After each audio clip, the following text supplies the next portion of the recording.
All right, last question I got for you guys, and then I'm gonna get out of here so I can finish my orders for the day because you guys are taking up all my time. Just kidding. Hey everyone, what is going on? LL here, coming at you from the workshop. Just catching up on some orders today. I usually do on Fridays. I usually do seller news, but there's not a lot going on as far as seller news goes. So I figured I'd do another behind the scenes. I got some things to talk about today. I'm catching up on orders, but I'm also going to answer some questions that I've been getting in YouTube. I try from time to time to jump in here and answer your questions. Clearly, I haven't had enough coffee today. I always try to answer all the questions on YouTube. Sometimes I get a lot. Sometimes I miss them, but it's always better to get a verbal answer to your question. Just kind of sometimes makes a little bit more sense. So I try to do that from time to time on here and answer your questions. And that's what I'm going to do today. I'm going to, between fulfilling orders here, I'm going to answer some questions. We're just going to hang out for a little bit. Maybe you guys are also catching up on your orders. Maybe you're watching this while you're catching up on orders or listening. That's fine too, whatever the case may be. If you're listening to this on the podcast, the audio is not going to be as good because obviously I'm not talking into a mic. I'm in the garage. There's a little bit of an echo. It's not as good sound quality as the office goes. So I apologize for that, but you're just going to have to deal with it if you want to listen to this. The lighting, I actually got these new lights. You can see behind me, if I can point. I had two lights in here that were very dim. They're just screw-in bulbs. These lights have 3 LED lights on them, and you screw it in, and it really creates a lot more light in here. It's a lot brighter. So I'm really glad I bought those. I'll actually have to drop the link below to the Amazon link if you guys want to check these out. If you do work like me in your garage, these things are pretty dang awesome because they create a lot more light. Before it was kind of hard to see, especially when I'm doing printing here, what the heck I was doing. Now it's really nice. And the other thing I actually installed, I'm gonna move over here, is the overhead rack. This thing was awesome, which you can put some extra storage up there. If you have a lot of totes, a lot of bins, you don't want to put as much stuff in the attic. This attic, there's not a lot of space in there. I got up in there, I was really kind of surprised just the way that they have the trusses. You can't really lay out as much plywood as I'd like, and it's just not really built to store a lot of stuff in there. Not to mention it's kind of hard to get up in there. And it's not a lot of fun to get up in there either and try to push stuff in there. So I like the overhead thing because you can store, I have overstock items, overstock clothing, different things like that I don't want to kind of muddy up the garage. As you can see, my garage is full enough with screens and all kinds of stuff going on. So I put stuff in the overhead bins, which it's unused space. The garage is 9'4". The top of the garage is unused, so it's nice to be able to store stuff. You can hang stuff on the walls, but this is stuff you can actually put totes and things up there. And I think this one holds 650 pounds. I tested it. You screw it right into the trusses, and I hung from it, so I'm definitely not 650 pounds. So it definitely hold me, but it should be able to hold more than twice of what I weigh. So yeah, those are my exciting garage upgrades that I've been doing to try and make to make stuff more efficient. I'm dropping S-bombs here. Just because it's just a lot of stuff around just makes it a little bit more chaotic, harder to focus, harder to find things. I still got to organize these screens. I got to alphabetize these. I have a label printer. I got to take the time, take a good hour or two and organize these and alphabetize them because I'm searching. Most of the time I'm spending 30 seconds to a minute to search for a design. You do a couple thousand prints a year. That time adds up. That adds up to probably days worth of time that I'm wasting searching for a design. So I got to fix that. That is definitely I'm all about efficiency. So I'm definitely giving myself 1 star for inefficiency on that because I can't believe I waited this long to organize these and do a better job. So that is going to be the next project that I'm going to work on. Not too hot today. Trying to stay hydrated, but it's not too hot. We'd be in some cooler weather here. So that's kind of nice. All right, so let's jump into the first question. I'm gonna do some prints and then we'll come back. The first one is a really good one, and this is: how many views do you want to see in an order to tell if the product is in demand? I'm concerned my item is too niche down. So it's good to niche down, right? We want to niche down. You have to niche down to a certain extent when you're trying to sell stuff and market, especially market to a specific audience. If you're trying to market to everyone, you're marketing to no one. It's an old adage. So you have to niche down, especially when it comes to your audience. It helps you clearly define your keywords, clearly define your audience, and you're less broad. So you're getting more engaged, higher quality traffic that has a better probability of buying from you. That's all you want, right? You want the highest probability of someone buying from you. So when you go, if you use tools like eRank or Alora is my favorite because it shows how many searches, also how many sales, and you can see competition. So it's a combination of the three. There's not like one set hard, fast rule. Every niche is different. Every product is different. So you can't apply a hard, fast rule to everything. So it really depends what you're selling. You want to see definitely some traffic and sales for whatever idea you're trying to sell. They may not be the exact same product, but most products are using keywords that you can hone in on, and those keywords are attributed to an audience.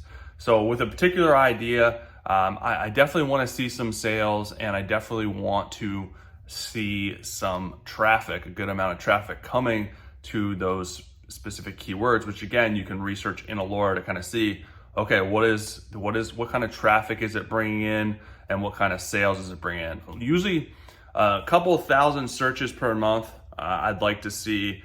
And then it can be smaller than that, but the competition has to be low. So and a lot of people get caught up in the competition thing. I don't worry as much about competition, especially if it's a big audience. If it's a lot of traffic coming my way, I just have to capitalize on that audience and try to get my piece of the pie. So a lot of competition just means there's a big market for it. So if it's not as much competition and it's still getting a decent amount of traffic and some sales, that's good too. You can capitalize on that, but that's going to be very, very rare. If you're super niche down, that may be more common. But if it's not getting any sales and it's only getting, a few hundred searches, maybe, that's probably not the best place to start. I wouldn't roll with that idea. Your biggest bang for your buck is going to be rolling out with ideas that have several thousand searches or tens of thousands of searches. And I would say at least 25 to 50 sales or more. And if you search in Alora, it has the total number of sales for the top 100 listings ranking for that keyword. So it definitely should be pretty high because it's total sales. So if total sales is 5, that's not a lot. You're looking at 100 shops ranking for that keyword and it's gonna have 5 sales. That's not a lot. So I like to look for stuff at least 50 to 100 sales or more for the top 100 listings ranking for that keyword. And again, look at competition. If your competition is really low and it has lower sales, that could be a good thing. You could capitalize on that. But you want to make sure your traffic is higher on the higher side and the sales are on the higher side. Down the road, you can test stuff that has lower and maybe be able to capitalize on that and snag some of those. It just depends. So you got to test things out. So no hard, fast rule because there's a couple variables, a couple metrics you have to look at. But really good question. But I know when I'm looking for products, I want stuff that's high demand, high sales, high probability of selling, depending on what keywords I am using. And keep in mind, every keyword is different. So you may have, and you should have, multiple keywords that you can test. One keyword may not be as good as another one, but you're gonna have multiple keywords in your listing. So and you're combining keywords, that altogether is increasing your probability of hitting more traffic and possibly getting more sales. So keep that in mind too. It doesn't mean you can't use super awesome keyword that has a lot of sales, a lot of traffic, and then one that's not as great, just kind of test it out. Maybe it's a more niche market and maybe maybe that one will do better for you. So that's all stuff that you can test and you can kind of see the analytics in Etsy, but use product research initially to get you off the ground, to give you the best chance of success. A lot of people just go into a blind. If you really want to be a really good seller, you got to use analytics. And the best way to do that is to use a third-party analytics tool such as Allura. I know I keep pounding on it. I know it's extra cost. There is a free version, but I'm telling you, it's going to make your life a lot easier. You're going to have actual data to put behind the decision making, which is really key. All right, so I'm going to jump in here, do some printing, and I will be back to answer another question here in just a second.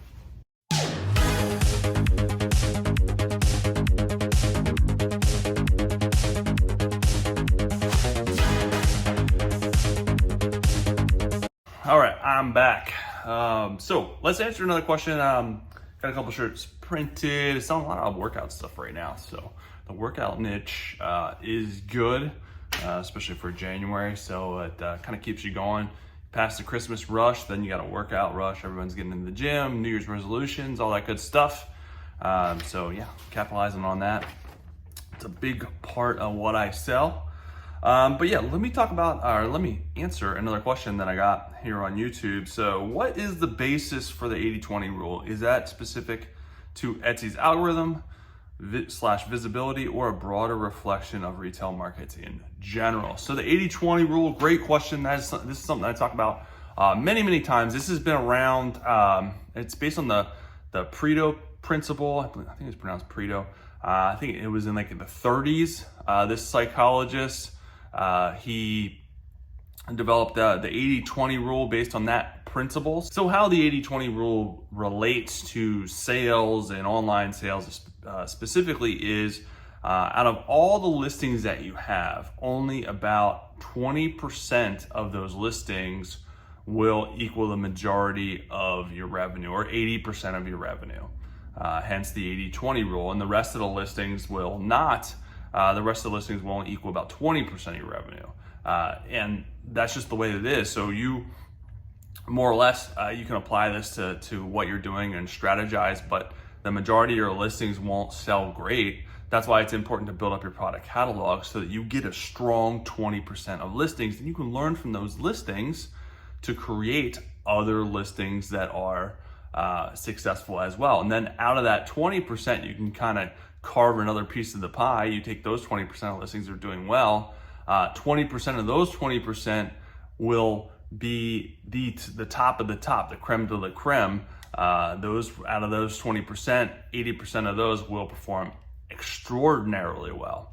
And those are things that you can kind of build off. You can learn from those 20% of listings that are doing well, create more similar products, more related products to test it out. Doesn't mean that they're going to do well, but you got to follow the breadcrumbs that Etsy's giving you, that customers are giving you. And a lot of people they don't follow the breadcrumbs. You just throw stuff against the wall without any type of strategy or any type of statistical data behind you.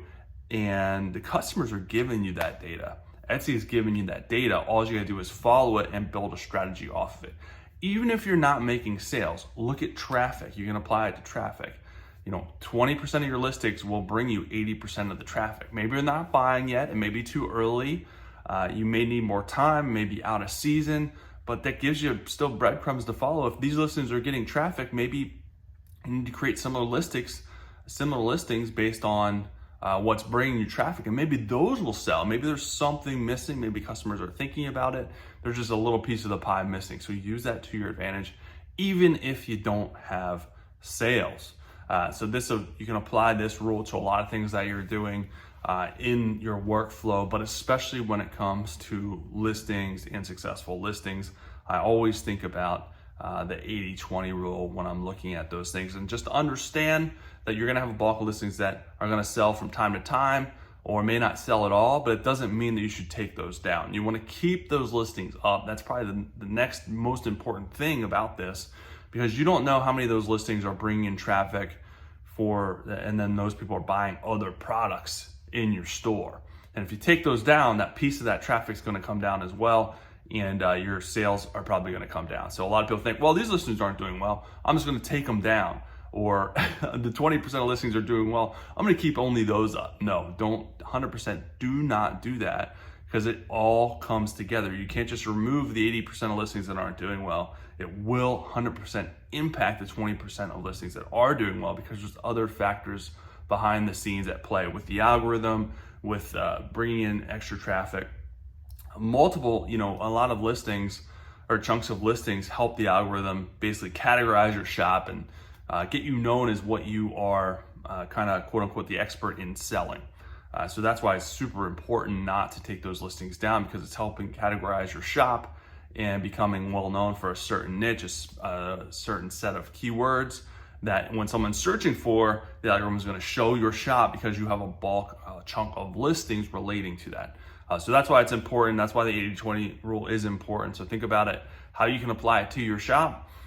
It will 100% help you, but it is real. Now, I know I'm gonna get some comments like, only 10% of my listings bring in 80% of my revenue. And it's a rough estimate. It's a guide.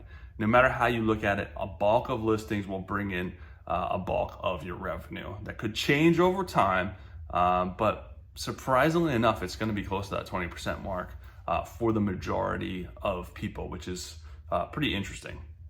All right, so I got to get these screens lined up, and then I will answer one final question for you guys. And I got another good one to answer for you. And then after that, I got to let you go because I got to get this stuff done. And I can't move fast when I'm talking. When I'm talking to you. All right, I got those lined up. You got to get them lined up perfectly, otherwise it'll be off kilter. It won't be centered. So people do not like it. People do not like their shirts not centered. All right, last question I got for you guys, and then I'm gonna get out of here so I can finish my orders for the day because you guys are taking up all my time. Just kidding. So the last question is, just curious, do you think it's possible to be full-time on Etsy with just a 26 to 30% profit margin? Yes, I absolutely do, and I've talked about profit margin a lot more lately. And the reason why I've been talking about it a lot more is because a lot of people don't think about profit margin when they're getting started in their Etsy shop, and they start with too low of a profit margin. That may be A, their niche is just too expensive. B, they're setting their prices way too low. So just think about your niche, what goes into it, the supply costs, material costs, all the stuff that goes into making your product, and then what you're going to be able to sell that for. This comes from product research, competitor research. You can use tools to help you with this, such as Allura. They have a profit margin calculator, which you can kind of put all your costs in there. How much is it going to cost to ship your stuff? How much are you going to charge to ship for it? So look at your profit margin and make sure there's enough meat on the bone, because if you're starting with too small of a profit margin, fees are gonna kill you. You're not gonna be able to run sales and promotions. It's gonna eat up all your profit margin. So you gotta have enough meat on the bone to be able to get revenue and pay yourself. You're not gonna wanna work for free. It's not gonna be any fun. So yes, 25 to 30% profit margin, yes, you can still run with that. You can still do decent. That's not a bad profit margin, especially if you're figuring out your profit margin after fees are taken out, after shipping's taken out, depending on what you're charging for shipping. So I suggest everyone to try and shoot for a 50% profit margin when you're starting. But if it's less than that, if it's 25, 30, that's still doable. It just means you got to sell some more, a little bit more to make as much profit, but that's still enough meat on the bone to run sales, marketing, promotion, account for changes in shipping costs, account for changes in fees. That's the main thing. If you're starting out with a 5 to 10% profit margin, things are going to get really, really tight, really, really fast. It's not as sustainable. And you just have to be really, really careful when you're running your business like that. It doesn't mean you can't do well. It doesn't mean that you can't make your living on Etsy with that small of a profit margin, but you got to be a little bit more careful with how you're doing things, and things are going to be a lot tighter. And you're going to have to sell a heck of a lot more to make decent money, just because there's very little meat on the bone to make a profit. And here's a really good example. I've been talking about print on demand, POD. I've dabbled in it here and there, but the reason I still do all my printing myself is because I can get a much much higher profit margin.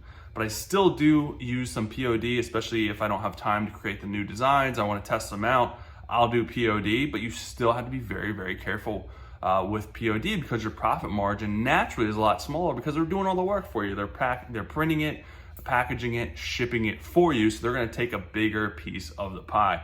But here's a great example of why you guys need to be really careful, and this is the mistake that I just made in my POD business. I just sold a graphic tee, and I did not realize that I was marketing this listing on Etsy ads, and I had it marked as at a 25% discount. So here is a really good example for you guys to consider. So my selling price with 25% off came out to $23.78. Still not a bad selling price with 25% off. The cost that my POD provider charged me to print that design was $18.74, and they charged $3.99 to ship it for me. All right, so $18.74, that included the shipping. I apologize. So $18.74 including shipping. So it was like 13 something, or close to 14 something, whatever. So that's fine. There's still some meat on the bone there. There's still, I don't know what profit margin that is off the top of my head, but where I made the mistake is I was running ads to this listing, and I forgot that I was running ads to it. I didn't mean to run ads, and the reason I don't run ads to the POD stuff is because it eats up all of my profit. So the ad cost was $3.21, bringing my total cost for this item at $21.95. So you're like, okay, there's still, I sold it for $23.78. There's still a couple bucks profit, right? Wrong. With fees, there's a listing fee of 20 cents, a transaction fee of $1.55, a processing fee of 96 cents. So that brought my total to $24.66. I sold it for $23.78. It cost me $24.66. This was a whopping profit of negative 88 cents or negative 4% profit. So I lost money. I lost almost $1 because I wasn't paying attention. I'm paying attention. A, I made the mistake of running a sale on this item. B, I made the mistake of advertising it. So I probably would have been okay if I didn't advertise it, but then it may not have sold, or vice versa. So you just have to be really, really careful with how you're doing stuff. And especially with Etsy ads, if you're running ads to your POD stuff, you can't really manage those. You can't change your cost per click. You can only decide if you want to turn your ads on or off. You can change and take out some of the keywords that are in your ads. Etsy allows you to do that now. Maybe keywords that aren't relevant, so you get better cost per click. But yeah, you got to be really, really careful when you're doing POD stuff. So that is why profit margins are so important, because I'm not in this business to lose money. If I sold 100 orders and I lost $1 per order, I'm out $100 for literally no reason. So be careful when you're doing it. Think about your profit margin. Make sure you have enough wiggle room when you're doing this. And if your margins are tight, just make sure you're considering all the factors so you're not losing money, because it's not fun when you're losing money. It was a learning moment for me, even though, I knew better, but still I'm like, oh crap, I gotta be more careful. I gotta make sure that I organize these better, because the problem was it was in the listings where usually I have my POD stuff separate in a separate section that I know that's what it is. So yeah, I flubbed up when it comes to that, but now I can bring it to you and be like, hey, here's kind of what happened, and just make sure that your stuff is aligned accordingly so that doesn't happen to you. But that is it, guys. I gotta get out of here. I gotta get back to work. I gotta get this stuff done so I can print it, go to the post office. If you guys like these episodes, let me know. Leave me a comment. If you have questions, I'll try to get to it, or maybe I'll answer it in one of the future episodes. Maybe I may think about doing some of this live, like a live type Q&A, a live type workshop, or maybe working and you guys are giving me questions, I'm answering questions, we're interacting, something like that. Let me know in the comments if that's something you may like, or if you have questions for me. It just helps me gauge things so I know what to bring to you so that it is the most valuable to you. That's kind of my main concern.